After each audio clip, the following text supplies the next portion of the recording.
முன்னணி market எக்ஸ்பர்ட்ஸுடன் enrich money investor awareness conclave April 25. டிக்கெட்டை இன்றே புக் செய்யுங்கள். ஒரு பெண் வயிற்றுல குழந்தையாச்சுங்கிறா. 7 வருடங்கள் வச்சு அவளுக்கு வயிற்றுல குழந்தையாரு. இருந்து அந்த கூட்டம் நடக்குது. அந்த காருக்கு பின்னால ஒரு 50 மீட்டர் ஓடிடுறான். ஒரு குழந்தை உண்டாயிருக்கு, நீங்க ஒரு ரிஸ்க் எடுக்கிறீங்க, அது எங்க போய் எப்படி முடியுங்கிறது தெரியாது. ஆனா இது ஒரு புத்திசாலித்தனம், இது ஒரு நேசிப்பு, இது ஒரு பண்பு, பாசம் அப்படிங்கறது ஏத்துக்க முடியும். தெரியலையா இது? விஜய் சார் இருக்கார்ல, தமிழ்நாட்டை காப்பாத்த வந்து முருகர் பத்தி உங்களுக்கு தெரியுமா? விஜய் நாளைக்கு அந்த குழந்தைக்கு ஏதாவது ஒண்ணுன்னா காப்பாத்திடுவாரு. கண்டிப்பா காப்பாத்துவாரு, ஒண்ணும் ஆகாது. நிறைய வந்து உயிரிழப்புகள் ஏற்படுது, பைக்ல ஆக்சிடென்ட் அது வேற விஷயம். அது ராங் டிரைவிங். நீங்க வந்து ராங்கா டிரைவ் பண்றது வேற. அந்த லேடி ஓடி போனது ராங் தான் நான் சொல்றேன். இப்போ ஒண்ணும் வேண்டாம், ஒரு வீதியில ஒருத்தன் எகென்ஸ்டா பேசுறானா அந்த வீதியிலேயே அவன் தடுத்து நிறுத்தப்படுவான். அந்த அளவுக்கு சுதந்திரம் இல்லாமல இருக்கு. தாவேக அவ்வளவு சுதந்திரமா பிரச்சாரத்துல ஈடுபடுறாங்க. யாரு சுதந்திரமா இருக்காங்க? பியூட்டிஃபுல் பாயிண்ட் கொண்டீங்க. இப்ப யோசிச்சு பாருங்க, எங்க விஜய் சார் வந்து எங்க தலைவர் சுதந்திர பிரச்சாரத்துக்கு போனாரா? பர்மிஷன் கொடுத்தே போக மாட்டேங்கிறாரே. அடுத்த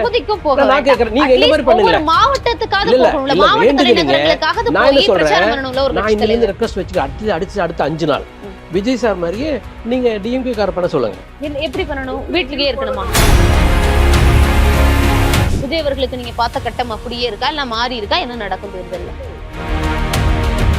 நான் சொன்ன மாதிரி இப்போ வந்து ஒரு அஸ்ட்ராலஜர் சொல்றாரு, நீசபங்க ராஜ்யம் இருக்கு அவருக்கு, அதனால ஜெயிச்சிருவாரு, ஆனா 18% தான் ஓட்டு வாங்குவான்னு சொல்றாரு. இதால் ஏதாச்சும் அறிவு இருக்குதா? அவனுக்கெல்லாம் என்னதான் மூளை இருக்குது? ஏழை மாட்டேன் சொன்னேன், அம்மா 2016 நம்ம தோத்துறணும், ஜாதகப்பட தோக்கணும் இருக்கு. நம்ம ஜெயிச்சிட்டோம்னா இட் இஸ் எகென்ஸ்ட் நேச்சர். அடுத்து பிறந்த நாள் நீங்க உயிரோட இருக்க மாட்டேங்கன்னு சொல்லுவேன்.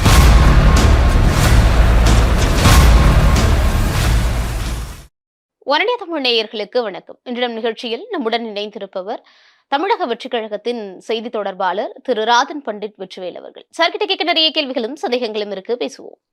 வணக்கம் சார். வணக்கம். மார்ச் மாதம் வரட்டும், எப்படி எங்களுடைய கூட்டணி அமைதுன்னு பாருங்க. அதற்கு பிறகாக எந்த அளவுக்கு அவருடைய மூவ்மெண்ட் இருக்கு, எவ்வளவு சுற்றுப்பயணங்கள் போறாருங்கிறதெல்லாம் தெரியும்னு கடந்த ஒரு 5-6 மாதங்களுக்கு முன்பு பல நேர்காணல்கள்ல நீங்க சொல்லியிருந்தீங்க. மார்ச் மாதத்தை கடந்து இப்ப ஏப்ரல் மாதத்துல இன்னும் 2-3 நாட்களுக்குள்ள நம்ம தேர்தலையே வந்து சந்திக்க போறோம். அப்போ இப்பொழுது வரைக்கும் அந்த அளவுக்கு ஆனா சுற்றுப்பயணம் நாங்க எதிர்பார்த்த அளவுக்கு இல்ல. கூட்டணியும் நீங்க சொன்ன அளவுக்கு எந்த ஒரு கூட்டணியும் இல்ல, தனித்துதான் களமிறங்கி இருக்கிறது தாவேக. என்ன ஆச்சு? அதாவது லாஸ்ட் இயர் ஜூலை ஆகஸ்ட்லயே இப்போ நம்ம ஜோபிலாம் நிறைய பேர் பழகிறோம். சாதாரணமாகவே அதிமுக திமுக சார்ந்த அனைவரோடையும் பழகிறோம்.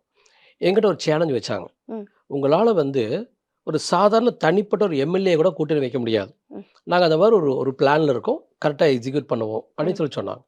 நாங்கள் new to the political party wise, பார்ட்டிஸுக்கு நாங்கள் நியூ இல்லை, ஆனால் ஒரு பார்ட்டியை கிரியேட் பண்ணி ரன் பண்ணுறதுல நாங்கள் நியூ தான் ஆக்சுவலி.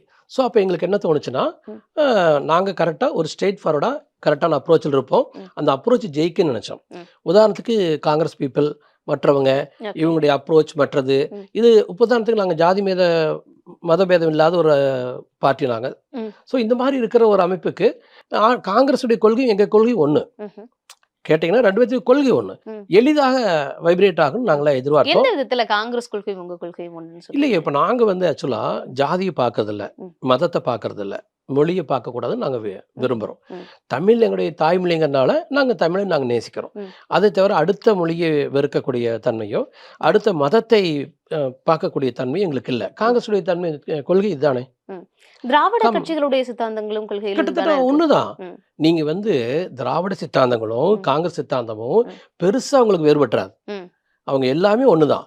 எக்ஸப்ட் திராவிடத்துல என்னன்னா, நாங்க பெரியார தொடர்ந்து எடுத்துட்டு போறோம், கடவுள் இல்ல, கடவுள் மறுப்பு, நம்பிக்கை மறுப்பு. உதாரணத்துக்கு நானே ஒரு அஸ்ட்ராலஜர், இதுக்கு எந்த ப்ரூஃப்மே கிடையாது, நாங்க அதை நம்ப மாட்டோம். கண்ணுக்கு தெரிஞ்ச சித்தாந்தங்களை கூட தான் நம்பவே முடியாது, அதுக்கு கண்ணுக்கு தெரியாத நாங்கள் நம்ப மாட்டோம். அதுலேருந்து வெளியே வரக்காக அண்ணாதுரை என்ன பண்ணாரு, ஒன்றே குலம் ஒருவனே தேவனார். நீங்க என்ன பெரியாருக்கு அண்ணாதுரைக்கு என்ன வித்தியாசம்? அது எங்க நீங்க வித்தியாசப்படுறீங்கன்னா, அண்ணாதுரை இந்த கடவுள் மறுப்பு கொள்கையிலேருந்து வெளியே வந்துடுறாரு, பெரியார் சாகர வரைக்கும் கடவுள் மறுப்பு கொள்கைகள் அப்படி தொடர்ந்து போறாரு. ஏன்னா ஜனங்களை ரீச் பண்றதுக்கு வசதியா இருக்குங்கிறதுக்காக அண்ணாதுரை அது பண்ணார், பேருங்க அண்ணா அது பண்ணார். ஸோ அந்த இடத்துல தான் கிட்டத்தட்ட யோசிச்சு பார்த்தீங்கன்னா ஒரு 80-90% ஆஃப் ஃபிலாசபிக்கல் திங்ஸ் வந்துங்க காங்கிரஸுக்கும் திமுக அதிமுகவுக்கும் ஒன்றா தான் இருக்கும். உங்களுக்கு இந்த சித்தாந்தம் எல்லாமே பொதுமக்களுக்காகன்னு தானே வருது. அப்புறம் இரு கட்சிகளுக்கு மாற்றுன்னு எப்படி தமிழக அவங்க வெற்றி கழகம் இம்ப்ளிமெண்ட் தன்னை பண்ண claim பண்ணிக்க மாட்டேங்கிறாங்க முடியும்? இதெல்லாம். ம், இது எதையுமே அவங்க இம்ப்ளிமெண்ட் பண்றது இல்ல. ம். நீங்க சித்தாந்தம் மட்டும் வாயில பேசிட்டு இருந்தா போதுமா? ம், இங்க ஒரு ஜமீன்தார் முறை தான் இருக்கு. ம். ஒரு ஈரோடுல இருக்கக்கூடிய ஒரு டிஎம்கே மாவட்ட செயலாளர், ஒரு ஏடிஎம்கே மாவட்ட செயலாளர், ம். திருப்பூர்ல, கோயம்புத்தூர்ல, திருச்சியில மகேஷ் பொய்யாமொழி இருக்காரு, ம். கே நேரு இருக்காரு. ஆமா. அவரும் அந்த கட்சியில இருக்கிற ஒரு தொண்டன் ஒண்ணா? ம்ஹும். சொல்லுங்க. நீங்க எந்த சொல்லுங்க. கட்சியிலயாவது அப்படி ஒண்ணா இருக்காங்களா? அதைத்தான் நம்ம உருவாக்கலாம் நம்ம சொல்றோம். தாவேக்கள் இப்பயும் இல்ல இல்லன்றனே. இனிமேல் தான் வெளியே கொண்டுட்டு வர போறோம். ம்ஹும். இப்போ ஒரு பார்ட்டியை கிரியேட் பண்ணிட்டு எங்களால ரூட் எல்லாம் ரெடி பண்ணிட்டு எலெக்ஷன் வந்துட்டு இருக்க முடியாது. ம். நாங்க நிறைய மிஸ்டேக் பண்றோம்.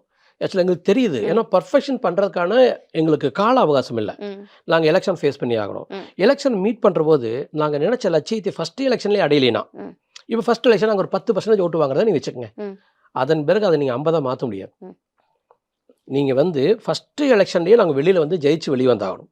ஸோ எங்களுடைய ஸ்கோப் ஃபுல்லா நாங்க ஜனங்கள் ரீச் பண்ணதா இருந்த வழிய ம். ஸ்ட்ரக்சரை வந்து ரீசெட் பண்றங்கிற அளவுக்கு அந்த ஸ்ட்ரக்சர் இல்லாம நீங்க எப்படி அந்த இலக்கை அடைவீங்க? பியூட்டிஃபுல்லா அடையலாம். ஒரு பேச்சு சொல்றேன். எங்கிட்ட ஒருத்தர் சொல்றாரு, ம். உங்க பூத்தில் உட்காந்துக்கிற ஆளை நான் விலைக்கு வாங்கிடுவேங்கிறார். ம். ஒரு டிஎம்கே இருக்கிற ஒரு ஆளு எங்கிட்ட சொல்றாரு, ஒவ்வொரு பூத்துல நீங்க உட்கார வைப்பீங்களா? ம். உதாரணத்துக்கு ஒரு தலைவர் இருக்கார். திமுகலையோ அதிமுகலையோ எங்க தலைவர் இருக்காரு, ம். டிவிகே. அவர் வந்து ஒரு மாவட்ட செயலரை கான்டாக்ட் பண்றார். He can be in alignment. ம். அதே மாதிரி ஒன்றிய செயலர். ம். ஒன்றிய செயலர் கேன் ரீச் பகுதி செயலர். ம். பகுதி செயலருக்கு கீழே அந்த வீதிக்கு ஒரு செயலர் இருப்பார். ம். இவங்க எல்லாம் சேர்ந்து வார்டில் பூத் மெம்பர் கிரியேட் பண்ணுவாங்க. ம். இது ஒரு சேனல். ஓகே. 5th சேனல் அங்கே ரீச் ஆயிடலாம். இவங்க என்ன சொல்றாங்கன்னா எங்கிட்ட அந்த 5th சேனல் நாங்கள் தட்டிடுவோம். ம். நாங்கள் அங்கங்கே உங்களுடைய 2 பேர்த்த நாங்கள் மிரட்டினாலோ பர்ச்சேஸ் பண்ணிட்டோம்னாலோ உங்கள் என்டையர் சிஸ்டமே கொலாப்ஸ் ஆயிருங்கிறாங்க. ம். இது எங்கிட்ட 1 to 1 ஒரு 30 பேராக சொல்லியிருக்காங்க. ம். உங்களால் இந்த எலெக்ஷனையே ஹேண்டில் பண்ண முடியாது. ம். வாய்ப்பில்லை. ஏன்னா நாங்கள் வெல் ட்ரெயின்டு. நாங்கள் 1949 பார்ட்டி ஆரம்பிச்சிலேருந்து நாங்கள் பியூட்டிஃபுல்லாக ம். இந்த எலெக்ஷனை எப்படி ஹேண்டில் பண்ணணும்னு நாங்கள் ட்ரைனிங் எடுத்து வந்திருக்கோம். ம். எம்ஜிஆர் 1952 பார்ட்டிஸ்லேருந்து காங்கிரஸ்லேருந்து டிஎம்கேக்கு வந்து ட்ரெயின் அப் ஆகி பார்ட்டி ஆரம்பிச்சனால ம். 77 ஒரு நாள் ஜெயிக்க முடிஞ்சிச்சு. ஆனால் உங்களுக்கு அந்த அனுபவம் இல்லை, ம். உங்களை அங்கே தட்டிடுவோன்னு சொல்லி என்கிட்ட சொன்னார். அந்த பூத் கமிட்டி ஃபர்ஸ்ட் இருக்கா தாவேக்காவுக்கு? தேவையே இல்லைங்கிற நான் பூத் கமிட்டியே இல்லன்னு இருக்கு. அக்செப்ட் பண்ணிக்கிறீங்கல்ல? கமிட்டிங்கிறதுக்கு பதிலாக நாங்கள் வேறு மாதிரி அலைன்மெண்ட் வச்சுருக்கோம். ம். அங்கே எப்படி கொண்டு போய் ஒரு டீம் உட்கார வைக்கணுங்கிறதுக்கான ஒரு ஃபிக்ஸ் நாங்கள் ஆல்ரெடி பண்ணி வச்சுருக்கோம். ம். நாங்கள் எக்ஸ்க்ளூஸ் பண்ணல. வெளியில் வந்து ஓப்பன் டு ஆல் மாதிரி நாங்கள் கொண்டுட்டு போகல. ம். ஒவ்வொரு பூத்தில் யார் உட்கார போகிறான்னு எங்களுக்கு தெரியும். பூத் ஒவ்வொரு கமிட்டி பூத்துல முகவர்கள் எல்லாம் இருக்காங்க. இருக்காங்க. ம். அதை எப்படி அங்கே போய் உட்கார வைக்கணும்னு எங்களுக்கு தெரியும். ம். அது கிளியராக ஆன் கோர்ஸ் ஆஃப் டைமில் அது தானாக எலெக்ஷனுக்கு முந்தின ஒரு 2 நாள் முன்னால் இருந்து அது கரெக்டாக போய் சேரும். இப்பையிலேருந்து இறங்கி வேலை பார்க்கறவங்களாலேயே வெற்றிங்கிறது சந்தேகமா இருக்கிறப்போ கரெக்டா நாங்க 2 நாளைக்கு மட்டும் தான் பூத் இது என்ன கமிட்டி முகவர்களை விவசாயம்? இது இறக்குவோம் என்ன அப்படிங்கிறது. விவசாயமா? ஆடி பட்டம் தேடி விதை. ம். நான் ஆடி மாதம் நான் வந்து விதைச்சிட்டேன், ம். ஐபிஎஸ் மழை பெய்யும், அதன் பிறகு அறுவடை பண்ணிக்கிறேங்கிறதுக்கு முதல்ல இந்த மாதிரி அப்ரோச் பண்ணலாமா ஜனங்களை? ம். ஏன்னா ஜனங்க என்ன பர்ச்சேஸ் பண்ணக்கூடிய ஒரு ஒரு ஒரு குத்தகைக்கு விடக்கூடிய ஜனங்களா? ம். அழகாக கன்வின்ஸ் பண்ணி பிரைன் வாஷ் பண்ணி ஓட்டை வாங்கிட்டு போயிடலாங்கிறதுக்கு ம். நான் சிஸ்டமேட்டிக்காக நான் கரெக்டாக போய் கரெக்டாக பிடிச்சி கப்புன்னு பிடிச்சவன் மேக்னெட் மாதிரி ம். நான் பிடிச்சிருவேன். ம். அவனை நான் மீன் மாதிரி நான் தூண்டில் போட்டு பிடிக்கிறேன். அவனுக்கு 8000 ரூபா கொடுக்குறேன், நீ போய் கடையில் வேணுங்கிறது வாங்கிக்க, ம். நான் 10,000 ரூபா டைரெக்டாக கேஷாக கொடுக்குறேன். ம். இப்படிலாம் பண்ணக்கூடிய அளவுக்கு பண்ணுறதுல இதில் என்ன தர்மம் அடிப்படை நியாயம் இருக்குது? இவங்க 2 பேரை தாண்டி தேர்தல் வாக்குறுதிகள்ல பல அது இருக்கட்டுமே. திட்டங்கள் அது தாவேக்காவும் கொடுத்திருக்காங்கல்ல? பியூட்டிஃபுல்லாக கொடுக்கலாம். ஏன் தெரியுங்களா? ம். ஒரு சின்ன ஒரு அசஸ்மெண்ட் போட்டு பாருங்க. கடந்த பல வருடமாக தமிழ்நாடு கவர்மெண்ட் வந்து லாஸ்லேயே போயிட்டு இருக்கு. ம். எப்பொழுதுமே சுதந்திரம் வாங்கிலேருந்து இன்னைக்கு வரைக்கும் லாஸ்லேயே போயிட்டு இருக்கு. ம். கடன் வாங்கி நம்ம கவர்மெண்ட் நடத்திட்டு இருக்கோம். இந்த லாஸ்ட் 5 இயர்ஸ் மட்டும் இவங்க தனியாக ஒரு 5 லட்சம் கோடி கடன் வாங்குறாங்க. ம். அந்த 5 லட்சம் கோடியில் தனி மனித வெற்றி எவ்வளோ உருவாக்கியிருக்கான்னு கேட்டால் ஒன்றும் இல்லை. ஸ்டில் நம்ம போராடிட்டு இருக்கோம். எங்கள் ஃபேமிலியில் ஒருத்தர் இறந்துட்டாங்க. ம். அந்த இறப்பு சான்றிதழுக்கு நான் 30,000 ரூபா பணம் கொடுத்தா வாங்கினேன். அந்த டிஸ்ட்ரிக்ட் மினிஸ்டர்கிட்ட பேசுகிறேன். அவருனால கூட அந்த சர்டிஃபிகேட் வாங்கி தர முடியாதுன்னு சொல்லிட்டார். டைரெக்டாக அந்த அஃபீஸர்கிட்ட பணத்தை கொடுத்து நான் வாங்கிட்டேன். ம். இந்த நிலையில தான் எங்கே வேணாலும் நம்ம பணத்தை கொடுத்தா தான் இந்த காரியத்தை செய்ய முடியுங்கிற அளவுக்கு இந்த கட்டமைப்பு ரொம்ப ஒஸ்ட்டாக இருக்கு. இந்த அடிப்படை கட்டமைப்பே வந்து தவறாக இருக்குன்னு நான் சொல்ல வரேன். ம். இந்த கட்டமைப்பை எப்படி மாற்ற முடியும்னா, இவங்க அந்த வோட்டர்ஸை நாங்கள் ரீச் பண்ணிடுவோங்கிறாங்க. ம். அதாவது அருமையாக நாங்கள் பூத் ஸ்லிப்பெல்லாம் கரெக்டாக கொடுத்து வீடு வீடாக போய் நாங்கள் பணம் கொடுத்தோம், மோதிரம் கொடுத்தோம், ஏதோ ஒன்று கொடுத்தோம், கூப்பன் கொடுத்தோம், நாங்கள் பிரெயின் வாஷ் பண்ணிடுவோம். தாவேக்காவும் Extra- பணம் கொடுக்கறதா வீடியோக்கள் இல்லை, வெளியே அதை தான் சொல்கிறேன். இப்போ அதுக்கு தான் இங்கே வரேன். ம். இப்போ நாம் வந்து நிறைய ஸ்கீம்ஸ் எல்லாம் சொல்லிக்கிறோம் இல்லையா? ம். இந்த ஸ்கீம்ஸ் எப்படி தான் மெச்சூர் பண்ண போகிறோம்? நாங்கள் எந்த இடத்துல லஞ்சம் வாங்க மாட்டோம், ம். எந்த இடத்துல பவரை வந்து மிஸ்யூஸ் பண்ண மாட்டோம். ம். அப்போ ஒவ்வொரு ஸ்கீம்லேயும் எங்களுக்கு ப்ராஃபிட் வரும். ம். கவர்மெண்ட்டில் ம். நீங்கள் கவர்மெண்ட்டில் ரோடு போடுறோம், அந்த ரோடு வந்து என்ன காஸ்ட்டுக்கு போடணுமோ அந்த காஸ்ட்டுக்கே போடப்படணும். ம். ஒரு ரோடு 100 கோடி ரூபாய்னா அவன் 100 கோடி ரூபாய்க்கு அந்த ரோட்டை போடணும். ம். அதில் ஒரு 40% வந்துங்க ஹெட்லேருந்து டாப் டு பாட்டம் வந்து ஸ்ப்ரெட் ஆகக்கூடாது. அப்போ குவாலிட்டி ஆஃப் த ரோடுங்க, quality of the buildings, quality of the education இதெல்லாம் உருவாகும் பொழுது இல்ல இது எல்லாமே கரெக்ட். இதெல்லாம் நீங்க ஒரு கவர்மெண்ட் வின் பண்ணி ஒரு கவர்மெண்ட் ஃபார்ம் பண்ணதுக்கு அப்புறம் நான் இதெல்லாம் பண்ண போறேன் அப்படிங்கறத சொல்றீங்க. முதல்ல அந்த முதல் படியான வெற்றியை போய் அடைஞ்சதுக்கு அப்புறம் தான் இதெல்லாம் அது இல்லையா? தானா அது நடக்கும். வெற்றிக்கான தானா வேலைகள் நீங்க என்ன நடக்கும். செய்றீங்க? நீங்க ஏன் இப்படி யோசிக்கிறீங்க? இப்போ உங்க வயதுக்கோ, ம். உங்களுக்கு தெரிஞ்சவங்க வயதுக்கோ, விஜய் சார் மாதிரி ஒருத்தர் எலெக்ஷனுக்கு வந்து யாருமே பார்த்துருக்க மாட்டோம். ம். இப்போ எம்ஜிஆர் பத்தி கூட என்ன சொல்றாங்க, அவர் 1952லேருந்து தெரு தெருவா ஓட்டு கேட்டுட்டு இருந்த ஒருத்தர். ம். எக்ஸப்ட் ஒரே ஒருத்தர் என்டி ராமராவ், ம். 1982 நினைக்கிறேன். ம். சட்டான் கட்சி ஆரம்பிக்கிறாரு. அது வந்து 6 மாசம் 8 மாசத்துல he become chief minister. Okay. ஏன்னா அங்க அவர் வந்து நிறைய ராமர் வேடங்களையும் கிருஷ்ணன் வேடங்களையும் சினிமாக்கள் நடிச்சிருக்காங்க. ம். அங்க ஒரு தவறான ஆட்சி நடக்கிற பொழுது அந்த ஆட்சியை நான் மாற்றி அமைக்கிறேன்னு வர பொழுது ஜனங்களுக்கு அப்படி ஒரு ஹீரோவை நம்பலான்னு தோணுச்சு. ம்ஹும். நம்மளுக்கு இது வெறுப்பா ஒரு இடத்துல உட்காந்துருக்கோம். ம். புதுசா ஒருத்தர் வந்தான்னா ம். ஏன் இந்த ட்ரை பண்ணி பார்க்க கூடாதுன்னு சொல்லி அன்னைக்கு ஆந்திரா பீப்புள் அந்த முயற்சி எடுத்தாங்க. அந்த அளவுக்கு இங்க இல்லையே. அப்படி இவரு நீங்களா நினைச்சுக்கிட்டா ஆ.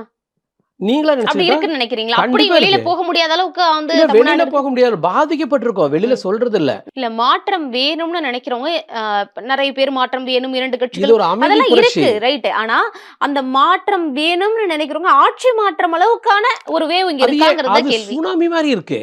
இப்போ சுனாமி வரப்போகுதுங்கிறது இன்னைக்கு இதெல்லாம் மேக்னிஃபைடாக நம்ம கண்டுபிடிச்சிட்டோம். அது கூட அது எந்த அளவுக்கு வந்து டேமேஜ் பண்ணணும் இன்னும் கண்டுபிடிக்க முடியல. ம்.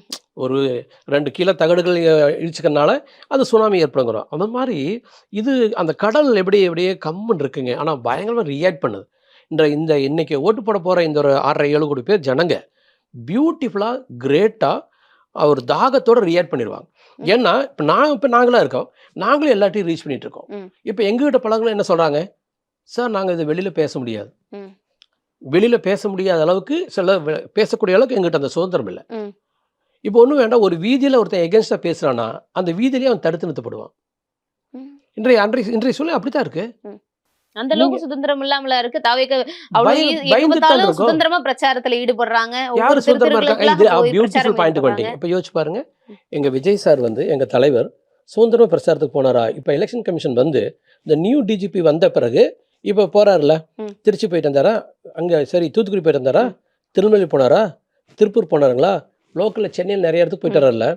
இதே மாதிரி தான் இருந்துச்சா டிஎம்கே கவர்மெண்ட்ல? இல்ல அதுக்கு இருங்க, இதுக்கு பதில் பிறகாகவும் சொல்லுங்க. பர்மிஷன் இல்ல கொடுத்துமே இல்ல போக இல்ல மாட்டேங்கிறாரே. இல்ல அதை விடுங்க. பர்மிஷன் கொடுத்துட்டு போறது போகாது எங்க சௌரியம். ம். நான் கேட்க வர்றது இல்ல அது எப்படி இது சௌரியம்னு சொல்லிட அது முடியும்? எப்படி எலெக்ஷன் நெருங்கிருச்சு. இல்ல நீங்க அது பர்மிஷன் அது கேக்குறீங்க. இந்த மாதிரி ஆனாலும் ஒரு லட்டு கொடுத்து கட்சியோட தலைவர் நீங்களா முதல்வர் வேட்பாளர் நீங்களா போலங்கிறது லட்டு எல்லாம் சௌரியம்னு கொடுத்து சொல்லிட முடியுமா? பாயாசம் கொடுத்து பணம் கொடுத்து கூப்பன் கொடுத்து வாங்குறவங்களுக்கு அப்படி போகணும். ம்ஹும். நாங்கெல்லாம் ஆல்ரெடி மக்களுடைய மனதுக்குள்ள இருக்கிற ஒரு லீடர் எங்க leader. மக்களையே சந்திக்க மாட்டீங்க. ஏன்னா அது எப்படி மக்களை சந்திக்கணும், எப்படி சந்திக்கணுங்கிறீங்க?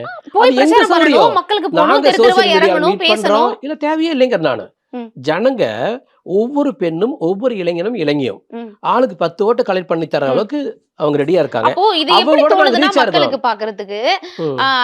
நான் வந்து இப்படிதான் ஒரு ஸ்டேட்ல இல்ல இல்ல ஸ்ட்ரக்சர்ல இருப்பேன். நான் இருங்க இறங்க இருங்க. வர மாட்டேன். ஆனா நீங்க எல்லாம் எனக்கு ஓட்டு போடணும். நான் போய் சிஎம் இது பியூட்டிஃபுல்லா இருக்கு. நான் விளக்க அப்படிங்கிறது. சொல்றேன். நீங்க எப்படி சொல்றீங்க, நீங்க ரொம்ப நாளா கபடி விளையாண்டு இருக்கிறீங்க. ம். கையை பிடிச்சி காலை வேற இழுத்து உள்ள போட்டு மேல 7 பேர் ஏறி உட்கார்ந்து ம். இது இப்படி பண்ணி ஒரு அரசியல் விளையாட்டு விளையாண்டு இருக்கிறீங்க. நாங்க கிரிக்கெட் பிளேயர்ஸுங்க. ம். we are not kabaddi players. ம். நீங்க ஒரு கபடி பிளேயர் வந்துட்டு ஏன் உங்க மாதிரியே பார்ட்டிஸ் பண்ண சொல்றீங்க? ம். இது முதல்ல தவறுன்னு உங்களுக்கு தெரியலையா? ம். இப்போ நான் ஒரு கிரிக்கெட்டர், ம். நான் பேட்ஸ்மேனையும் தொட வேண்டியதில்லை, ம். எதிரியே தொட வேண்டியதில்லை, நான் பாட்டு bowling பண்றேன், நான் பாட்டுக்கு பேட்டிங் பண்றேன், ஜெயிக்கிறேன். பால் இது அடிச்சா எங்களுடைய தானே ஸ்டைல். ஜெயிக்க முடியும். நீங்க எப்படி நம்புறீங்க? ம். நாங்க நம்புறோம். ம். நாங்க அடிச்சுட்டு தான் இருக்கோம். ம். நாங்க ஒரு 3 3 கோடி ஓட்டை நாங்க வாங்குறதுக்காக என்ன பண்ணணுமோ ம். அதுதான் எங்களுடைய கேம் நாங்க நினைச்சிட்டு இருக்கிறோம். ம். நீங்க இல்ல, எங்களை விமர்சனம் ஒவ்வொரு பண்றீங்க. தொகுதிக்கும் போக நான் வேண்டாம். கேட்கறேன், நீங்க எங்க At மாதிரி least ஒவ்வொரு பண்ணுங்களேன். மாவட்டத்துக்காவது இல்ல போகணும்ல. இல்ல மாவட்ட வேண்டுகிறீங்க. தலைநகரங்களுக்காவது நான் என்ன போய் சொல்றேன், பிரச்சாரம் பண்ணணும்ல ஒரு நான் கட்சி இன்னிலிருந்து தலைவர். ரெக்வஸ்ட் வச்சுக்க அடுத்த 5 நாள் ம். விஜய் சார் மாதிரியே நீங்க டிஎம்கே கார பண்ண சொல்லுங்க. எப்படி பண்ணணும்? எதுவுமே வீட்லயே எங்கேயுமே போக இருக்கணுமா? வேண்டாம். உங்க மேல நம்பிக்கை இருந்தா தானா ஜனங்க ஓட்டு போடுவாங்க. எங்கேயுமே போக வேணாம், வீட்லயே இருந்துக்கலாம், இருங்க. பிரச்சாரமே பண்ண வேண்டாமா? நாங்க அப்படின்னா எங்களுடைய சக்தி என்ன? நாங்கள் மனதோட மனது பழகுறோம். ம். நாங்க ஒரு சென்டருக்கு இப்போ நாங்க வந்து சவுத்து தமிழ்நாட்டுக்கு ஒற்று போயிட்டு வந்துட்டா அங்க இருக்கிற 6-7 டிஸ்ட்ரிக்ட் கவர் ஆயிடுச்சு நாங்க நம்புறோம். ம். அது உண்மையா இல்லையான்னு எலெக்ஷனுக்கு பிறகு பார்த்துக்கலாம். ம். அது ஜெயிக்குமா ஜெயிக்காதான்னு ஒரு கபடி பிளேயர் ஒப்பீனியன் சொல்லாதீங்க. அவர் ஒரு தீவிர முருக பக்தர். ம். எனக்கு வந்து சார் தெரியும். விஜய் சார் தீவிர முருக பக்தர். தீவிர முருக பக்தர். ஓகே. உறுதியா எழுதி வச்சுக்கோங்க. ஒவ்வொரு கோயில்களும், முருகர் கோயிலும் பெருமாள் கோயிலும் சிவன் கோயிலும் முக்கியமான கோயில்கள் எளிதாக ரீச் ஆகணும். நிறைய ஜனங்க வர்றாங்க, கன்வீனியன்ஸ் இல்லைன்னா அந்த கோயில்கள் அனைத்தும் எனக்கு தோணுது திருப்பதி கோயில் மாதிரி ஒரு என்வைரன்மெண்ட்ல கொண்டு வந்து தருவார் நான் நம்புறேன். ஓகே. அந்த அளவுக்கு அந்த கடவுள் நம்பிக்கை இருக்கிறவங்களுக்கும் அந்த நம்பிக்கை செலுத்துற இடத்துல அதெல்லாம் உருவாக்கி தரப்போறாரு. அதெல்லாம் நாங்க வந்து கரெக்டா பொங்கலை நாங்க கொண்டாடணும், தீபாவளி நாங்க பட்டாசு வைக்கணும், நாங்க வாழ்த்து தெரிவிக்கணும், முஸ்லீம்ஸ்க்கு இந்த மாதிரி பண்ணணும், இதெல்லாம் நீங்க ஏன் எங்கிட்ட எதிர்பார்க்குறீங்க? நாங்க ஒரு கவர்னன்ஸ் பண்ற போது இதெல்லாம் நாங்க பியூட்டிஃபுல்லா எடுத்துட்டு போயிடும். தற்காலிகமாக நாங்க நியூ பார்ட்டி. நீங்க ஒரு சந்தேக கண்ணோட எங்களை பார்த்தீங்கன்னா நிறைய குத்தத்தை கண்டுபிடிக்கலாம். அதுக்கு பதிலா ஒரு பாசிட்டிவோட கண்ணோட நாங்க கிரிக்கெட் பிளேயர்ஸ், நீங்க கிரிக்கெட் கமெண்ட்ரி கொடுங்க. நீங்க வந்து ஒரு கபடி கமெண்ட்ரி கொடுத்தீங்கன்னா கொடுக்க கூடாதுன்னு இல்லையே, நீங்க கபடி கமெண்ட்ரி கொடுத்துருக்கீங்க சார். நீங்க பாருங்க, கமல்ஹாசன் இப்படி பண்ணாரு, ஸ்டாலின் சார் இப்படி பண்றாரு, இவர் எல்லாத்தையும் போய் பாக்குறாரு, நீங்க ஏன் போய் பாக்கலீங்க? நாங்க என்ன சொல்றோம், நாங்க இது மாதிரி பண்றோம், அது மாதிரி அவங்களே பண்ண சொல்லுங்கிறோம். அனுபவம் வாய்ந்தவர்களை அனுபவம் வாய்ந்த கபடி பிளேயர் தேவையில்லை, அனுபவம் வாய்ந்த கபடி பிளேயர்ஸ் எங்களுக்கு தேவையில்லைங்கிற. நாங்க அனுபவம் இல்லாத cricket players, we are playing cricket. Cricket பிளேயராவே இருந்தாலும் அவங்களுக்கும் வந்து அனுபவம் வாய்ந்த கிரிக்கெட்டர்ஸ் பத்தி தான் அவங்க கத்துக்குவாங்க. அவங்களுக்கு எங்களுடைய பிராண்டே தெரியாது. என்னதுங்களா, இப்போ ஒண்ணு வேண்டாம், உங்களுக்கு தெரியும், மனசாட்சி விரோதமா சொல்லுங்க. இப்ப விஜய் சார் வெளியில போறாரு, அந்த கூட்டத்தை கூட்டுறதுக்காக அவர் எடுக்கிற முயற்சி என்ன? இதே டிஎம்கே வெளியில போறாங்க, அந்த கூட்டத்தை கூட்டுறதுக்காக அவங்க எடுக்கிற முயற்சி என்ன? யாரு தலைவர் முதல்ல சொல்லுங்க. ஒரு தலைவன்னா தன் தொண்டனோ மக்களோ தானா தேடி வரணும். எத்தனை தலைவர்களை இன்னைக்கு மக்கள் இந்த தேர்தல்ல தானா தேடி வந்தாங்க? இது ஒரு ஒரு திரை நட்சத்திரம், மிகப்பெரிய ஒரு ஹீரோ, அவரு தரைக்கு வரப்போ உங்களுக்கு தேடி வராங்க, அவ்வளவுதானே? நெவர் அப்படிலாம் சொல்லாதீங்க. முதல்ல பொதுவா இந்த மாதிரி ஒரு விஷயத்த நீங்க இப்படி சொல்லக்கூடாது. நீங்க வந்து வடிவேல் சாரையோ அல்லது விஜயகாந்த் சாரையோ யாரையுமே விஜய் சாரோட கம்பேர் பண்ணாதீங்க. அவங்கெல்லாம் வந்து இந்த மாதிரி முதல் நிலை ரசிகர் திரைத்துறையில் இருந்துட்டு ஒரு வெரி பாப்புலரா இருந்துட்டு த்ரூ த வேர்ல்டு, இங்கிருந்து போய் கோலாலம்பூர்ல இறங்கினா அங்கே லட்சம் பேர் நிற்கிறான். ஸோ இது மாதிரி வெரி ப்ரூவ்டு ஹீரோ, அவர் எந்த மாதிரி ஒரு மெஜஸ்டிக் ஸ்டேட்டஸ்ல இந்த இடத்துக்கு வந்திருக்காருன்னு வச்சுக்கணும். இல்ல தேவையில்லை. அவங்க வர்றவங்க வெயில்னு பார்க்காம மழைன்னு பார்க்காம இந்த இடத்துல ஒரு குற்றம் உள்ள ஒரு அரசாங்கம் நடந்துட்டு இருக்குது, குற்றம் செய்துட்டு இருக்கிற ஒரு அரசாங்கம் நடந்துட்டு இருக்குது. அந்த அரசாங்கத்துல நான் உங்களை காப்பாத்துறேன், நான் லஞ்சம் வாங்க மாட்டேன், உங்களுக்காக இருப்பேன், உங்களுக்காக வாழ்வுங்கிற அந்த வார்த்தையை சொல்லிட்டு அங்க வர்றாரு. எங்களை பொறுத்தவரை எங்க பார்க்க வர்றவங்க எங்க வார்த்தையை நம்பிட்டு அங்க வர்றாங்க. காரணம் என்னன்னா, இப்போ உதாரணத்துக்கு இப்போ திருச்சியிலையோ ஏதோ ஒரு ஊர்லயோ அத்தனை ஜனங்க வந்து பார்க்க வேண்டிய அவசியம் இல்லை. ஏன்னா ஒரு மொபைல்லே பார்த்துக்கலாம், லைவ்ல வருது. மொபைல பார்க்கறது விட்டு போட்டு வேர்த்து விறுவிறுத்து அந்த கூட்டத்துல வந்து நசுங்கி கஷ்டப்பட்டு அவர் பார்க்க வேண்டிய அவசியம் என்ன? அது என்ன போதையா? அப்படின்னா தமிழர்களை வந்து போதைக்கு அடிமைப்பட்ட ஆட்கள் நீங்க சொல்ல வரீங்களா? ஒரு பேச்சுக்கு அவ்வளவு கூட்டம் வெயில் நேரத்துல 2 மணிக்கு பணம் கொடுக்காமல் வந்து பாக்குறாங்க. அப்போ அவங்களுக்கு ஒரு ஈர்ப்புங்கிறத அது வெறும் திரை நட்சத்திரமா பாக்குறாங்கன்னு சொல்றதே ஒரு அருவருப்பான குற்றச்சாட்டு இல்லையா? இல்ல, எல்லாரும் என்ன சொல்றாங்கன்னா, நீங்க ஒரு திரை நட்சத்திரம், ஒரு திரை பிம்பம் அப்படிங்கறதுனால கூட்டம் வருது, இதனால இது இப்படி விமர்சிக்கிறது தப்பு அப்படின்னு சொல்றீங்க. ஒரு கட்சியுடைய அரசியல் தலைவர்னு நீங்க வந்துட்டீங்கல்ல, நீங்க திரை நட்சத்திரம் இல்லல்ல, அப்போ உங்களுடைய கட்சிக்கு வாக்கு சேகரிக்கணும், உங்களுடைய வேட்பாளர் உங்களை நம்பிதான் 234 தொகுதியில நிக்கிறாங்க, உனக்காக நான் இருக்கேன்னு ஒவ்வொரு வேட்பாளருக்கும் ஒவ்வொரு தொகுதிக்கும் போங்க. அப்படி போக முடியாத ஒவ்வொரு மாவட்ட தலைநகருக்கு போங்க. இன்னும் நீங்க சொகுசாவே நட்சத்திரம் மாதிரி இல்ல, நாங்க சோசியல் மீடியா மூலமாகவும் நாங்க ஒரு முறை வெளியே போயிட்டு வந்துட்டா அடுத்த ஒரு வாரத்துக்கு அந்த ஏரியாவில் நாங்க ரீச் ஆயிரும் நாங்க நம்புறோம். இப்போ உதாரணத்துக்கு இப்ப திருச்சி போறாரு, அங்க கீழே இது டூட்டிகிரீன் போயிட்டு வந்தாரு, திருநெல்வேலி போனாரு, அந்த ஜூன் முழுதும் கவர் அப் ஆயிரும் எங்களுடைய நம்பிக்கை. அங்க சவுத் பெல்ட் ஃபுல்லா அதுல கவர் ஆயிரும். தூத்துக்குடி போனது ஃபுல்லா அது எங்களுடைய நம்பிக்கை. நீங்க கொஸ்டின் பண்றீங்க. இப்ப நீங்க கேட்கலாம், கோயம்புத்தூர் ஏன் போகலன்ட்டு. நாங்க திருப்பூர் போனாலே அந்த ஈரோடு, பவானி, கரூர், கோயம்புத்தூர் எல்லாமே கவர் அப் ஆயிரும் நாங்க நம்புறோம். எங்களுடைய ஐடியா என்னன்னா, எங்களுடைய கருத்துக்கள் இது. நாங்கள் வந்து லஞ்சலாவண்யம் இல்லாத ஒரு கவர்மெண்ட்டை சுதந்திரமாக கொடுக்க போகிறோம். பெண்கள் பாதுகாப்பாக இருப்பாங்க, போதை இல்லாத ஒரு போதை பொருட்கள் நடமாட்டம் இல்லாத ஒரு ஸ்டேட்டை நாங்கள் கொடுக்க போகிறோம் நாங்கள் சொல்கிறோம். இது செவி வழியாக அல்லது மீடியா மூலமாக ஆல்ரெடி ரீச் ஆகிட்டு இருக்குது. நாங்கள் ஜஸ்ட் ஃபார் இது எங்களுடைய டியூட்டி, கடமை, அங்கங்கே போயிட்டு இருக்கோம், எங்களுடைய ஸ்டைலில் போயிட்டு வரோம். இதில் வந்து நிறைய பேர் 6 மாதம் பண்ணலாம், வெவ்வேறு விதமாக செய்யலாம், விதவிதமாக ட்ராமா பண்ணலாம். அவங்களுக்கு அது அவங்களுடைய பொழுதுபோக்கு, அவங்களுடைய பயன்பாடு, அதையும் நாங்க செய்யணும். நீங்க இவ்வளவு விஷயங்கள் பட்டியலிட்டு இருக்கீங்க, என்னெல்லாம் செய்ய போறோம், ஃபியூச்சர் பிளான்ஸ்லாம் வந்து சொல்றீங்க. இவ்வளவு நேரம் ஒரு ஸ்போக் பர்சனா நான் உங்களை பார்த்தேன்னு வச்சுப்போமே, இப்போ ஒரு ஆஸ்ட்ராலஜரா விஜய் அவர்களுக்கு இப்போ தமிழ் வருட பிறப்பு வேற வந்திருக்கு, பலர் வந்து பல மாதிரி வந்து ப்ரெடிக்ட் பண்றாங்க, இந்த தலைவருக்கு இப்படி இருக்கு, இந்த தலைவருக்கு இந்த ஜாதகம் இப்படி இருக்கு அப்படின்னு. விஜய் அவர்களுக்கு நீங்க பார்த்த கட்டம் அப்படியே இருக்கா, இல்ல மாறி இருக்கா, என்ன நடக்கும் தேர்தல்ல? இல்ல, எக்ஸலண்டா விஜய் அவருடைய ஜாதக பிறகு ஜெயிச்சிருவார், அட்டகாசமா அழகாக ஜெயிச்சு வந்துடுவார். இப்போ என்னைக்குமே யாருடைய நேச்சரையும் நம்ம மாற்ற முடியாது. ஜோதிடம்ங்கிறது இட்ஸ் அ நேச்சர். இந்த நேச்சரை படிக்கிறது தான் ஜோதிடக்கலை. இது அகத்தியர் பண்ணியிருக்காரு, பராசரர் பண்ணியிருக்காரு, விஸ்வாமித்தர் பண்ணியிருக்காரு, அந்த காலத்தில் சேரன் செங்குட்டுன்னு ஃபாலோ பண்ணியிருக்காரு, ராஜராஜ சோழன் ஃபாலோ பண்ணியிருக்காரு, ராஜேந்திர சோழன் ஃபாலோ பண்ணியிருக்காரு. உதாரணத்துக்கு சேரன் செங்குட்டுன்னு கங்கையில் போய் அந்த கல் எடுத்துகிட்டு வராரு கண்ணைக்கு கோயில் கட்டுறதுக்காக. அந்த கல் எடுக்கிறதுக்கு 4 பேர் தான் முக்கியமான ஆட்கள் போகிறாங்க. அந்த 4 பேர்த்தில் இவருடைய அஸ்ட்ராலஜர் ஒருத்தர். அவ்வளவு தூரம் முக்கியத்துவத்தை ஆயிரக்கணக்கான வருடங்களாக நம்ம பண்ணிட்டு போயிட்டு இருக்கிறோம். இப்போ இந்த ஜோதிட சாஸ்திரம் தான் உண்மை அப்படின்னா நான் சொல்றது வெறும் கணிதம். நான் சொல்ற மாதிரி இப்போ வந்து ஒரு அஸ்ட்ராலஜர் சொல்றாரு, இவர் வந்து நம்ம விஜய் சார் வந்து நீசபங்க ராஜயோகம் இருக்கு அவருக்கு, அதனால ஜெயிச்சிருவாரு, ஆனால் 18% தான் ஓட்டு வாங்குவான்னு சொல்கிறார். இந்த நீசபங்க ராஜயோகங்கிறதுங்க அன்னைக்கு 2.25 நாளைக்கு இருந்திருக்குது. அவர் பிறந்தது வந்து ஒரு குறிப்பிட்ட தேதினா அதுக்கு முன்னால் ஒரு நாளும் அதுக்கு பின்னால் ஒரு நாளும் கவரப் ஆகுது. அந்த 2.25 நாளில் பிறந்த எல்லாத்துக்கும் நீசபங்க ராஜயோகம் இருக்குதுன்னு அர்த்தம். இந்த ஆள் ஏதாச்சும் அறிவு இருக்குதா? அவனுக்கெல்லாம் என்னதான் மூளை இருக்குது?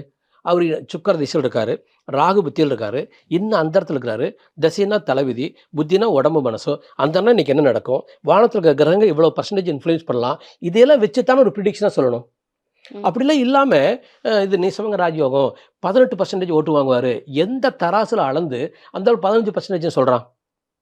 யோசிச்சு பாருங்க. நான் ஒரு astrologer. It's a probability. It's a probability purely. இந்த ப்ராபபிலிட்டியில் ஒருத்தர் 18% மட்டும் ஓட்டு வாங்கன்னு சொல்கிறான்னா ஒன்று அவன் வந்து கொஞ்சம் அறிவு குறைவானவனாக இருக்கணும், அல்லது இன்டென்ஷனாக சொல்கிறான்னு அர்த்தம்.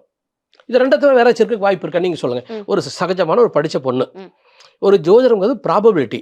நீ ஜெயிக்கிறதுக்கு வாய்ப்பு இருக்கா? நான் இவரை சொல்கிறேன், நீங்கள் இந்த வருஷம் நல்ல நேரம் அப்படிங்கிற, எவ்வளோ சம்பாதிப்பின்னு கேட்டாருன்னு வச்சுக்கோங்க. என்கிட்ட அது எப்படி சொல்ல முடியும்? நல்லா ட்ரை பண்ணால் 50 லட்சம் இருக்கா, 5 கோடி ரூபா சம்பாதிக்கலாம். சரியா ட்ரை பண்ணலாம், வெறும் 50,000 வரலாம். இட்ஸ் அப்போ அக்கார்டிங் டு ஹிஸ் இன்வால்மெண்ட். அப்போ இந்த மாதிரி ஒரு தோராயமான கணிதம் இது. ஆனால் ஒன்று தெளிவாக தெரியுது. இப்போ திமுகவில் சனி திசை ராகு புத்தியில் இருக்கிற ஸ்டாலின் ஐயா, அவரு தான் ஜெயிப்பாருங்கிறதுக்கு அந்த அஸ்ட்ராலஜர் கரெக்டாக சொல்லாமல்ல. இந்த சனி இங்கே இருக்கான், ராகு ஒரு ஜாதத்தில் இங்கே இருக்கான், கண்டிப்பாக ஜெயிக்க போகிறார். நான் சொன்னேன் சனி திசை சூரியன் புத்தியில் ஸ்டாலின் சார் சிஎம் ஆயிரம் 2021 அப்படிங்கிற வீடியோவை நான் வந்து கொடநாடு எஸ்டேட்டுக்குள்ள போய் அந்த எஸ்டேட்டுக்குள்ள 100 மீட்டர் உள்ளே போயிட்டேன். அங்கிருந்து அந்த வீடியோ போடுறேன், ஸ்டாலின் சார் ஜெயிச்சிருவார்னு. அதே இடத்துல வந்து எடப்பாடி சார் ஜாதகத்தில் அவர் சிஎம் ஆகணும், தொடர்ந்து ஆகணும்னு இல்லைன்னு போடுறேன். இன்ன ஜாதகம் இன்ன தசாபுத்தி இன்னும் அந்தரம் நடக்கிறதுனால அவர் சிஎம் ஆகிறாரு, இன்ன தசாபுத்தியில் இன்னும் அந்தரம் நடக்கிறதுனால இவர் எடப்பாடி சார் வரமாட்டார்னு நான் வீடியோ போட்டேன். ஸோ ஒரு ஜாதகத்தை அனுமானமே பண்ணாமல் இது வந்து சித்திரை 1ஆம் தேதிக்கு பிறகு அது நல்லது இது நல்லதுன்னு சொல்லிட்டு இருக்காங்க.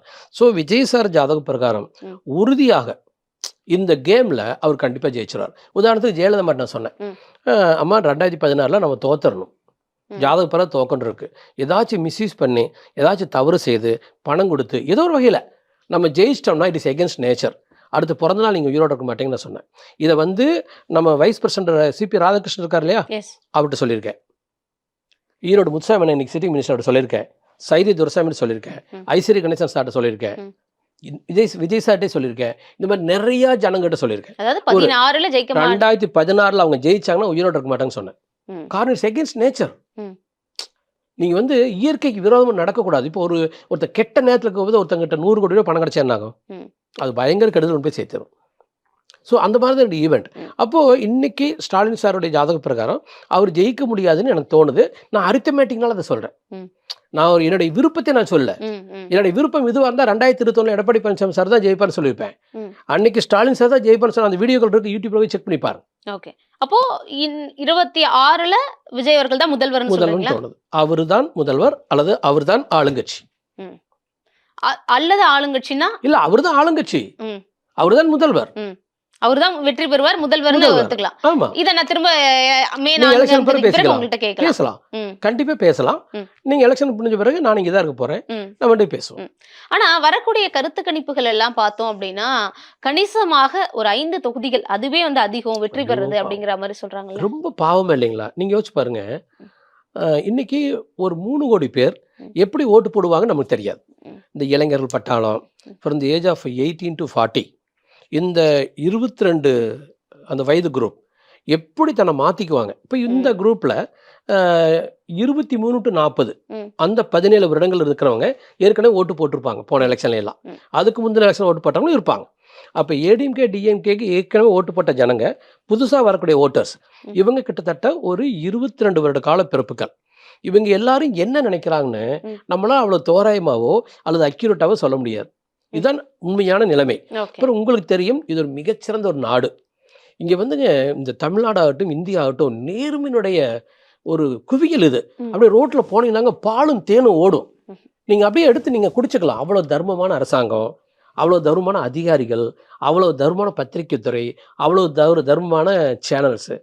இவங்கெல்லாம் சொல்றது ஒரு பார்ஷியலிட்டியும் சொல்றத நாங்க நம்பிக்கிறோம். இல்ல இவங்க சொல்றது அப்படியே பியூரா போய் அப்படியே லட்டு மாதிரி போய் கரெக்டா கணிச்சு சொல்றாங்க. எல்லா கருத்து கணிப்பும் அதே மாதிரி சொல்லுவாங்களா? கண்டிப்பா இன்டென்ஷன் இல்லாத ஒரு முதலாளி உண்டா?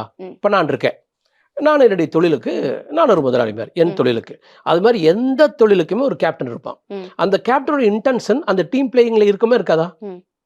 அப்போ உங்களோட இன்டென்ஷன் நீங்க சொல்றீங்கன்னு ஒத்துக்கலாமா? இன்டென்ஷன் வரப்போகுது. இது இந்த அனைத்து கருத்து கணிப்புகளும் இன்டென்ஷனால் சொல்லப்படுது. ஜனங்களை பிரெயின் வாஷ் பண்றது. இது ஜனங்களை பிரெயின் வாஷ் பண்ணி அதாவது ஜெயிக்கிற பக்கம் ஓட்டு போட்டலாம் அப்படின்னு ஒரு 10% ஜனங்க நினைப்பாங்க. இது அப்படியே ட்ரை பண்ணா அதை 20% கூட மாற்ற முடியும். ஆக்சுவலி எல்லாரும் நம்புறாங்க, எல்லாரும் சொல்றாங்க இவரு தான் ஜெயிப்பாங்க அப்படிங்கிற ஒரு கருத்து கணிப்பு தானே ஒழிய வேற ஒண்ணுமே இல்லை. இப்போ பக்கத்தில் ஸ்ரீலங்கா பார்த்தோம், போன எலெக்ஷன் 3% வாங்கின ஓட்டு வாங்கின ஜனங்க இன்னைக்கு அவர் பிரசிடண்டா கொண்டிருக்காரு. ஓகே, நீங்க சொல்ற அந்த கணிப்புகள் ஆஸ்ட்ராலஜி அது உங்களுக்கு இது இன்டென்ஷன் இல்ல? இது வந்து கணிதம். இது ஆண்டாடுகளா 2000 வருஷமாக கிடையாது. அதுல என்ன இன்டென்ஷன்? நான் இந்த திசை என்ன பத்தி நான் ஒண்ணு பண்ணுங்க, நாளைக்கோ அடுத்த 2 நாளுக்குள்ளார இன்னொரு அஸ்ட்ராலஜர் பிடிச்சிட்டு வாங்க. முடிஞ்சா செல்வி மேல ஒரு ஆள் பிடிங்க, உட்கார வைங்க என்கிட்ட, நான் அவர்கிட்ட கேள்வி கேட்கறேன், அவர் என்கிட்ட கேள்வி கேட்கட்டும். நான் ரெடியா இருக்கேன். நான் கேட்கறதுக்கு அவர் பதில் சொல்லுங்க, அவர் கேட்கறதுக்கு நான் பதில் சொல்றேன். இது நான் கேட்கறது நான் ஒன்லி பியூர்லி அஸ்ட்ராலஜிலாம் நான் ப்ரூவ் பண்றேன். ஒருத்தர் வேண்டாம், 10 பேர்த்து கூட்டிட்டு வாங்க, 10 அஸ்ட்ராலஜர் பிடிங்க, இதுல தீக்க கரையார சேர்ந்த கூட்டிட்டு வாங்க, நான் ரெடியா இருக்கேன் பேசுறதுக்கு. ஜோதிடமே பொய்ன்னு ஒரு 4 பேர்த்து கூட்டிட்டு வாங்க. அப்போ நீங்க உங்க கட்சி தலைவருங்கிறதுக்காக சொல்லல, நான் அவருடைய ஜாதக பிரகாரம் சொல்றேங்க. வெற்றிகரமான மகிழ்ச்சிகரமான மனிதர் மிஸ்டர் விஜய் எங்கள் தலைவர். இந்த எலெக்ஷனுக்கு பின்னால ஒருவேளை தோல்வி அடைஞ்சிட்டா கட்ட அதுக்குள்ள மாறிடாதே. எங்க போய் தோக்க போற? ஏன் அப்படி அடைஞ்சிட்டு நாளை காலையில் சன்ரைஸ் பத்தி உங்களுக்கு ப்ராப்ளம் இருக்கா? நாளை காலையில் இல்லைங்க, அதேதான். நாளை காலையில சென்னையில சூரியதீபம் ஆகாம போற வாய்ப்பு இருக்குங்களா? அந்த மாதிரி தான் இவருடைய ஜாதகம், இவருடைய தலை விதி பிரகாரம் தான் நடக்கும். ஒரு பெண் வயிற்றுல குழந்தையாச்சுங்கிறா, அது 7 வருஷம் கழிச்சு ஆச்சான். 7 வருடம் கழிச்சு அவளுக்கு வயிற்றுல குழந்தையா இருக்கு. டாக்டர் கன்ஃபார்ம் பண்ணி 5 நாள் தான் ஆச்சு. பெருந்தில அந்த கூட்டம் நடக்குது. அந்த காருக்கு பின்னால ஒரு 50 மீட்டர் ஓடிடுறான். ஓடி போட்டு வந்து இளப்பாரிட்டு ஒரு மீடியாவில் சொல்றா, அவங்க அக்கா பக்கத்தில் நின்றுட்டு, என் தங்கச்சி இப்போ போன வாரம் தான் வந்து அவளுக்கு கன்ஃபார்ம் பண்ணாங்க, 5 வருஷம் கழிச்சோ 6 வருஷம் கழிச்சோ வயிற்றுல குழந்தையா இருக்குது, இருந்தாலும் நாங்கள் பார்க்கற வந்துட்டோம், என் செருப்பெல்லாம் கூட காணோம். இது வந்து இதை என்னன்னு சொல்லுவீங்க? எப்படி சொல்லலாங்க? அவ்வளவு தூரம் ஒரு நேசிப்பு அங்க இருக்கு, ஒரு அன்பு இருக்கு, ஒரு சகோதரத்துவம் இருக்கு. நம்ம வீட்டுல அவரும் ஒருத்தர் நாங்க நம்புறாங்க. அதெல்லாம் படிக்காத பிள்ளைங்க இல்ல, அவங்களாம் படிக்காதவங்க இல்ல. நீங்க முருகனை நாம நேசிக்கிறோம் இல்லையா, அதைத்தான் அட்டகாசம் கேட்டீங்க. இல்ல இது படிச்ச முட்டாள்தனமா தெரியல. 7 வருஷம் கழிச்சு ஒரு குழந்தை உண்டாயிருக்கு, நீங்க ஒரு ரிஸ்க் எடுக்கிறீங்க, அது எங்க போய் எப்படி முடியும்ங்கிறது தெரியாது. ஆனா இது ஒரு புத்திசாலித்தனம், இது ஒரு நேசிப்பு, இது ஒரு பண்பு, பாசம் அப்படிங்கிறது எப்படி ஏத்துக்க முடியும்? முட்டாள்தனமா தெரியலையா இது? ஒண்ணுமே கிடையாது. யார் சொன்ன முட்டாள்தனம்? கண்மூடித்தனமான அன்பு. அந்த குழந்தைக்கு அவங்களுக்கு நாளைக்கு ஒண்ணு ஆச்சு, அந்த குழந்தை ஏதோ ஒண்ணு ஆயிடுச்சுனா யார் வந்து நிப்பா? நீங்க பண்ணாரி கோயில்ல போய் அந்த இது மேல நெருப்பு மேல நடக்கிறாங்கல்ல, அது நம்பிக்கை, அது கடவுள். இது அதே மாதிரி தான் இவரு எங்களுக்கு முருகர் மாதிரி. நம்ம விஜய் சார் இருக்கார்ல, தமிழ்நாட்டை காப்பாத்த வந்து முருகர். முருகர் பத்தி உங்களுக்கு தெரியுமா? விஜய் நாளைக்கு அந்த குழந்தைக்கு ஏதாவது ஒண்ணுனா காப்பாத்திடுவாரா? கண்டிப்பா காப்பாத்துவாரு. ஒண்ணும் ஆகாது, ஒண்ணும் ஆகாது. நம்பிக்கை இருக்கே, ஆழமான நம்பிக்கை நம்மள டேமேஜ் பண்ணாது. அப்ப எத்தனையோ பேர் அவரை பார்க்க வந்து நிறைய வந்து உயிரிழப்புகள் ஏற்படுது, பைக்ல ஆக்சிடென்ட் ஆகுது. அது வேற விஷயம், அது வேற விஷயம். ராங் டிரைவிங், அது ராங் டிரைவிங். நீங்க வந்து ராங்கா டிரைவ் பண்றது வேற. அந்த லேடி ஓடி போனது ராங் தான் நான் சொல்றேன். இல்ல அது வந்து அவங்களுடைய விருப்பம், அவங்க பின்னால ஓடுறாங்க. அங்க ஏதோ ஒரு வண்டி குறுக்க வந்தோ இல்ல அவங்க இடறி விழுந்தோ ஏதோ அது தவறு இல்ல. ஒரு பொண்ணு தனியா ஓடுறதுக்கும் குறுக்க ஒருத்தர் வந்து இடிச்ச தடதுக்கு வித்தியாசம் இருக்கு. குறுக்க இல்ல, அந்த கூட்டத்துல யார் எங்க இருந்து எப்படி வருவாங்கன்னே தெரியாது. அந்த பொண்ணு தெரிஞ்சான கமிட் பண்றா, போறா. இல்ல இல்ல, அவளுக்கு தெரியும் நிதானமான ஓட்டமா தான் அது இருந்திருக்கும். அவளுக்கு தெரியும் இந்த ஓட்டம் எந்த அளவுக்கு நம்ம உடம்பை பாதிக்கும் பாதிக்காதுன்னு தெரிஞ்சது. அவளுடைய ரிஸ்க், அவ குழந்தை, அவளுடைய தலைவன், அவளுடைய முருகன், அவளோட ரிஸ்க் என்ன ஆனாலும் பரவாயில்ல. இல்ல அந்த முருகன் நம்பி எடுக்கிறா, ஒன்னும் ஆகாது, நாங்க நம்புறோம். ஒரு 1000த்துல ஒருத்தருக்கு ஒரு பாதிப்பு வந்துறதாக வச்சுக்கோங்க. இது எல்லா ஐப்பன் கோயிலுக்கு போற ஒரு சில பேர் ஆக்சிடென்ட்ல இறந்து வரீங்க மாமா, கருப்புசாமின்னு ஒரு பேர். ம். அவர் ஐயப்பங்களுக்கு போகிறவர் கார் ஆக்சிடென்ட்ல இறந்துட்டார். ம். இப்போ எல்லாரும் ஐயப்பங்களுக்கு போகாதீங்கன்னு சொல்லலாமா? ம். ஐயப்பங்களுக்கு நீங்கள் ராத்திரில போகிறீங்க, ம். நைட்டு டிரைவ் ஆபத்து. எதிர்பாராம நடந்தா தப்பு கிடையாது. நம்ம இதுவுமே தேவையை எல்லாத்துக்கும் நடந்துச்சா? ஏற்படுத்திக்கிட்டாதான் சரி, அது இப்போ தப்புன்னு விஜய் சொல்றேன். சார் பார்க்குற வந்த எல்லாத்துக்கும் நடந்துச்சா? ம். ஏன் நடக்குது தெரியுங்களா? ம். விஜய்ங்கிற ஒரு பிம்பம்ங்க ஒரு கடவுள் அனுப்பிச்ச தூதுவன் மாதிரி. ம். இப்போ 2000 வருஷத்துக்கு முன்னாடி ஜீசஸ் வந்தார். ம். அப்போது அன்றைய கல்ஃப் கண்ட்ரிஸ் அந்த ஏரியாவில் காப்பாற்றுறதுக்கு யாருமே இல்லாத பொழுது ஒரு ரட்சிக்கிறவன் ஒருத்தன் வர்றான் ம். அப்படின்னு பார்த்தாங்க. ம். நபிலாயத்தையும் அப்படி தான் பார்த்தாங்க, ம். புத்தரையும் அப்படி தான் பார்த்தாங்க. 2000 வருடங்கள் கழித்து வரக்கூடிய ஒருத்தராகவும் நம்ம பார்க்கலாம், அல்லது 60 வருடங்களாக கஷ்டப்படுற அந்த தமிழ்நாட்டை காப்பாற்ற வந்த ஒரு கடவுளாகவும் நம்ம பார்க்கலாமே. ம். இப்போ உங்களுக்குலாம் பாருங்க, கடவுள் நம்ம என்ன உயிர் பலி தப்பு எடுத்துட்டு பண்ணுறோம்னு தான் தெரிய மாட்டேறீங்க. காப்பாற்றிப்பாரோ? நீங்கெல்லாம் ம். நம்ம என்ன தவறு செஞ்சுட்டு இருக்கோம்னே தெரியாம இந்த நாட்டத்தோடய வாழ பழகிட்டோம். ம். லஞ்சம் கொடுக்கறதும், லஞ்சம் வாங்குறதும், அதிகார துஷ்பிரயோகத்துக்கு ஆளாகிறதும், ம். ஓங்கி ஒருத்தர் அரைஞ்சான்னா கம்முன்னு அறைய வாங்கிட்டு போகிறதும், எதுக்கடா வம்பு நம்ம திருப்பி அடித்தோம்னா நமக்கு பொண்டாட்டி இருக்கா, புள்ள குட்டி இருக்கா, நமக்கு புருஷன் இருக்கான் அப்படின்னு நம்ம தலை குனிந்து போகிறதுக்கும் பழகிட்டேன் ம்ஹும். ஆக்சுவலாக. ஆனால் உள்ளுக்குள்ளார ஒரு மிருகம் முழிச்சிட்டு இருக்கும், டே இவனெல்லாம் பழி வாங்குடா நான் ஜெயிப்பேன்டான்னு. அந்த மிருகத்துக்கு விஜய் சார் வந்து ஒரு ஆப்ஷன். ம். நம்மளுக்கு ஒருத்தர் கிடைச்சிட்டாரு, இவரை பிடிச்சி நம்ம வெளியே வந்துடலாம் ம். அப்படிங்கிற எண்ணத்தோடு தான் இன்றைய தமிழக சொசைட்டி இருக்குதுன்னு நான் சொல்கிறேன். ம். இதுல இந்த மாற்று சொசைட்டி கருத்து இருக்கா? வந்து காப்பாத்தி 26ல ஒரு முதல்வர் நாற்காலியில உட்கார ஏன் வச்சிடணும்னு உட்கார நினைக்கிறீங்க? வைக்கக்கூடாது? ம். இப்போ நீங்க கடைசி 5 வருஷத்துல பார்த்த ஒரு சொர்க்கமான விஷயங்கள் ஒரு 50 விஷயம் சொல்லுங்களேன். ம். கடைசி 5 வருஷம் டிஎம்கே கவர்மெண்ட்ல இங்க பாரு, இந்த இடத்துல தேன் ஊறிட்டு இருந்துச்சு, ம். இந்த இடத்துல பால் ஊறிட்டு இருந்துச்சு, இந்த ஸ்டேஷன்ல இத்தனை பேருக்கு வேலை வாய்ப்பு கிடைச்சிச்சு. இப்போ விஜய் பாருங்க, வந்துட்டா பாலும் தேனுமா இருந்தா ஓட போகுது தமிழ்நாட்டுல. இல்ல அப்படிதானே? இதே அப்படி மாதிரி எடுத்துக்கலாமா? கண்டிப்பாக நடக்காது. ம். நல்லதே செய்வார், ம். துணிஞ்சு எடுப்பார். சரி, அப்போ நீங்க கரெக்டா பெர்சன்டேஜ் சொல்ல முடியாது அப்படின்னு சொல்றீங்க. ஓரளவுக்கு தோராயமாக இத்தனை சீட்டுகள் வெற்றி பெறுவாங்க. எதிர்க்கட்சியாக திமுக வருமா இல்ல அதிமுக வருமா? என்ன உறுதியா எதிர்க்கட்சி விட்டு நான் அந்த விளையாட்டுக்கே வரல. ம். நான் சொல்றதுங்க, இவர் எபோவ் 50% ஓட்டு வாங்கிடுவார் நம்பிக்கை எனக்கு இருக்கு. ம். ஒன்று அப்படிங்கிற பொழுது ஆட்டோமேட்டிக்காக 150 சீட்டு ஈஸியாக தாண்டிடுவார். ம். ஸோ நாங்கள் ஆளுங்கட்சியாக வந்துடுவோங்கள, எங்களுக்கு எந்த சந்தேகமும் இல்லை. எந்த அளவுக்கு நீங்க சொன்ன ப்ரெடிக்ஷனாக இருக்கட்டும், ஒரு ஸ்போக் பர்சனாக நீங்க சொன்ன விஷயங்கள் எல்லாம் பழிக்குது, உங்களோட ஃபியூச்சர் பிளான் வந்து எப்படி எக்ஸிக்யூட் பண்றீங்க அப்படிங்கிறத பொறுத்து இருந்து பார்ப்போம். மே 4ஆம் தேதிக்கு பிறகு மீண்டும் பேசுவோம்.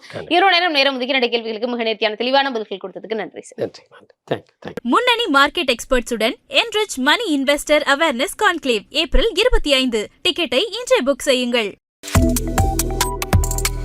Subscribe to One India and never miss an update.